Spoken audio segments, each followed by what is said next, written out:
Okey, Assalamualaikum. Untuk hari ini kita menyambung pelajaran minggu lepas iaitu deria.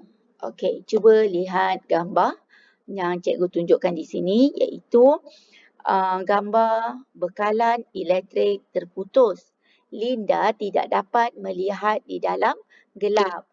Jadi sama juga seperti kita apabila kadang-kadang bila kita tidur, tiba-tiba lampu terpadam, kipas angin tidak bergerak dan juga mungkin ada penghawa dingin telah terhenti. Kenapa? Apabila bekalan elektrik terputus, keadaan semua alatan tadi terhenti. Okey, jadi dalam situasi ini Linda tidak dapat melihat. Dia tahu di dalam biliknya ada diletakkan lampu sulur. Jadi bagaimana untuk Linda mencari lampu sulur kerana dia tidak dapat melihat di dalam gelap. Okey, apabila sesuatu deria tidak berfungsi dengan baik, kamu masih boleh menggunakan deria yang lain untuk memerhati.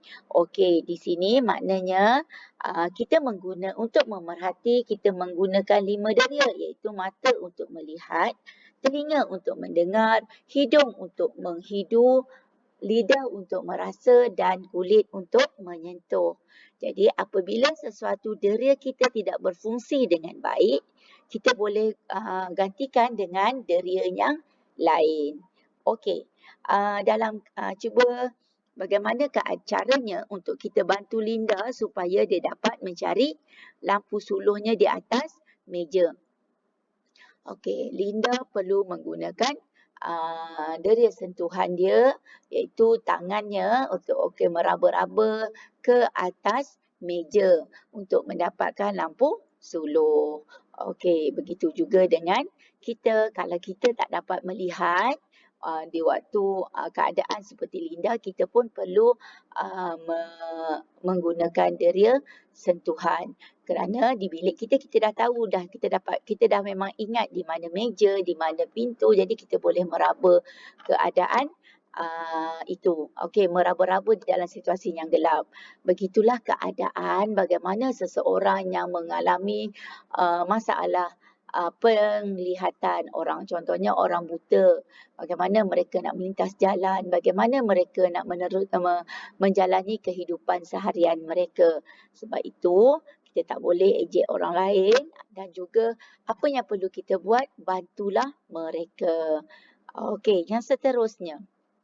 Ini adalah gambar cermin mata dan ini ialah alat bantuan pendengaran. Apabila setengah orang dia menghadapi masalah penglihatan, contohnya mungkin datuk kita, mungkin nenek, apabila peningkatan usia berlaku, mata seseorang akan menjadi kurang jelas. Begitu juga dengan telinga, semakin tak dengar. Sebab itu kita nak, kadang-kadang ada sesetengah orang dia kena bercakap dengan atuk dia, bercakap dengan suara yang kuat kerana atuk pendengarannya sudah kurang.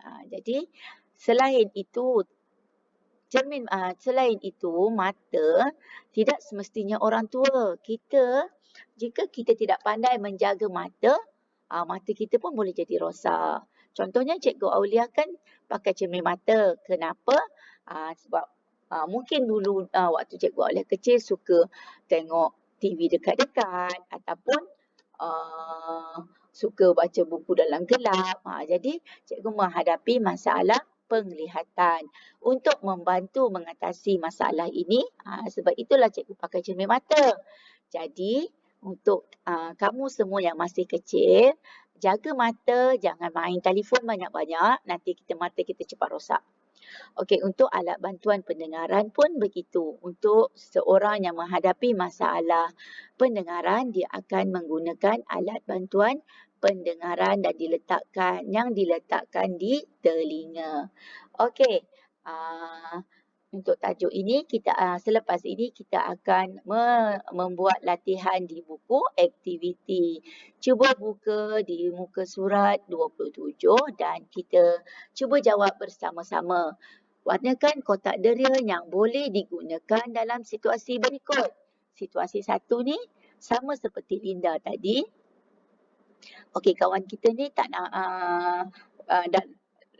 mencari lampu suluhnya di dalam keadaan yang gelap. Mungkin bekalan elektrik di rumahnya juga terputus. Jadi deria apa yang digunakan? Apabila dia tak dapat menggunakan deria penglihatan, deria apa yang perlu digunakan untuk membantunya mendapatkan lampu suluh? Okey, ada nanti kita warnakan kotak tersebut. Okey, untuk situasi kedua, ada ibu dan juga anak. Anak dia cakap, saya tidak dapat menghidu makanan kerana saya sesama. Jadi, bagaimana untuk dia makan? Dia perlu kawan kita ni boleh menggunakan deria yang lain untuk membantunya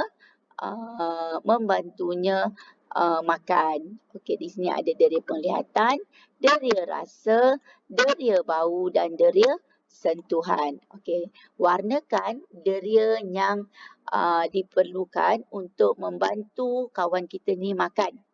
Okey, dia dah tak boleh guna deria bau untuk merasa makanan.